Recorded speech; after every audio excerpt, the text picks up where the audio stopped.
a lot of things go through your mind about what people will take away from your book. And with a novel, what can oftentimes happen is where you start is not necessarily where you end up.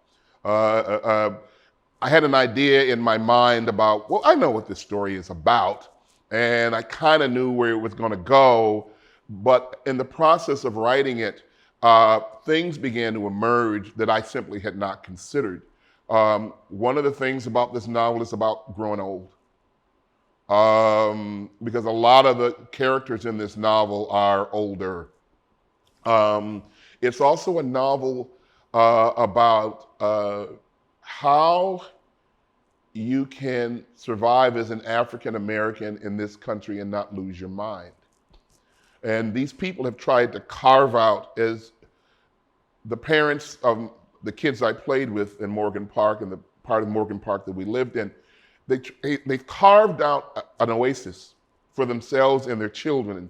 And it wasn't until I was much older that I realized how hard the parents in my part of Morgan Park worked to keep a lot of mess at bay that we kids didn't have to deal with.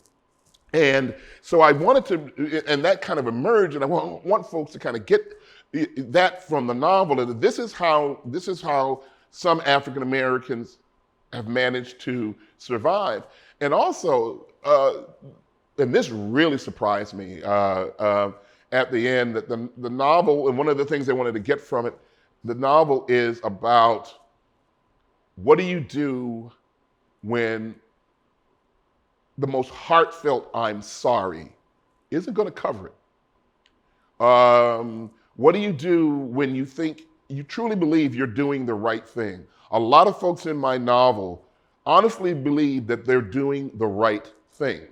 They're not doing what they're doing necessarily because they're venal. They actually think they're doing the right thing. And maybe you could call this novel The Laws of Unintended Consequences. But one of the things I want folks to walk away with is just how do you deal with that? How do you deal with that as a person when you realize, there's a line toward the end of the novel where one of the characters asks herself, yeah, it's okay to be right, but what happens when someone feels wronged by your right? And so one of the things I hope folks will come away with is that kind of something to reflect on, because ideally what you want people to do when they put down your book is to not give them answers, because I don't have any answers in this novel. What I'm hoping folks will come away with from this book is something that they'll have a crucial question. And that crucial question may be different for different readers. I mean, because one of the things you always understand about writing a novel is every reader brings their own creativity to the reading process.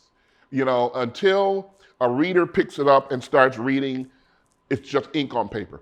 It's just ink on bound paper. It's only when an imagination engages it that's where the magic happens. That's where the art happens.